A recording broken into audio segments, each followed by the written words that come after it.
Hey you, Raging Jeep here. Back at it again. Big time saga. Wrenching down on that pinion. Got everything all set up with the ARB locking differential. So here she be. So she's all set up. Got both sides. I got my shim pack all set up here. Everything checks out. Pinion depth is good. Backlash is good. It's bang on at 8 thou, halfway between 6 and 10. So then, take it all apart, put the crush sleeve in, put the yoke on, crush the crush sleeve. So I went and I bought a new nut and a new washer.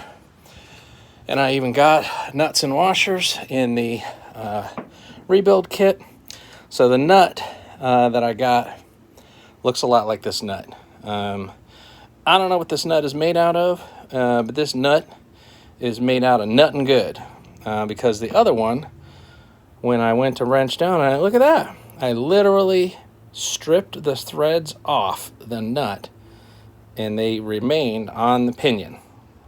So the steel on the pinion clearly significantly stronger than the steel at nut, and insufficient to crush the crush sleeve.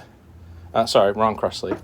Insufficient to crush the crush sleeve that I tried to use, which was allegedly the right one. So I went and I bought two new ones. They look like this. I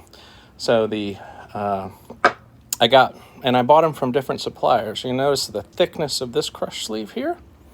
And then you'll notice the thickness of this crush sleeve that I tried to crush. And those are pretty similar. But the challenge that I ran into was that neither one of those crush sleeves would crush. And I didn't want to cheat. I didn't want to press it and start the crush. Because I really want to get this done right. I really want to set it up for success and long life. So I got not the Motive Gears crush sleeve, but believe it or not, I think it was the Crown Automotive crush sleeve. The thickness of the sleeve itself was visually smaller. I did not put a micrometer on it, but it was visually thinner. I loaded that up in my axle. I did use my yoke wrench, a little bar on my 3/4 inch T slide here from Tecton, which I bought specifically for this job. So check this out.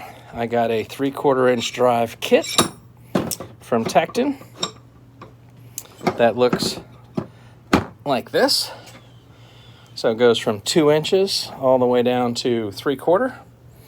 I got the 3/4 inch socket, some extensions, the T-bar.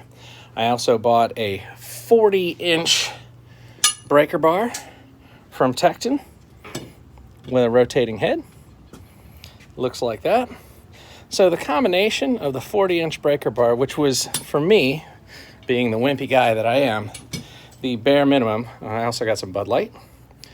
For me, the bare minimum of leverage to accomplish this task.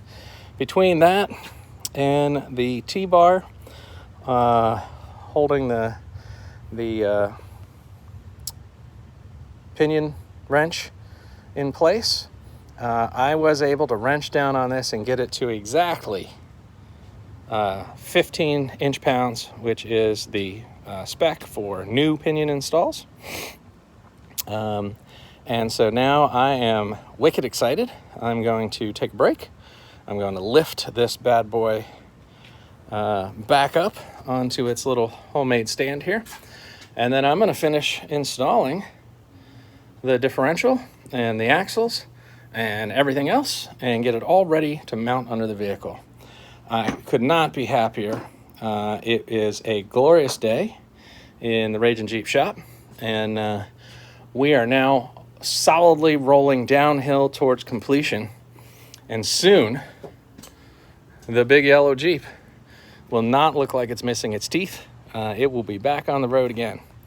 So it's been a long journey, been a lot of learning along the way, a lot of trial and error, a lot of new tools, a lot of fun times. But here's to victory. Give you guys an update tomorrow.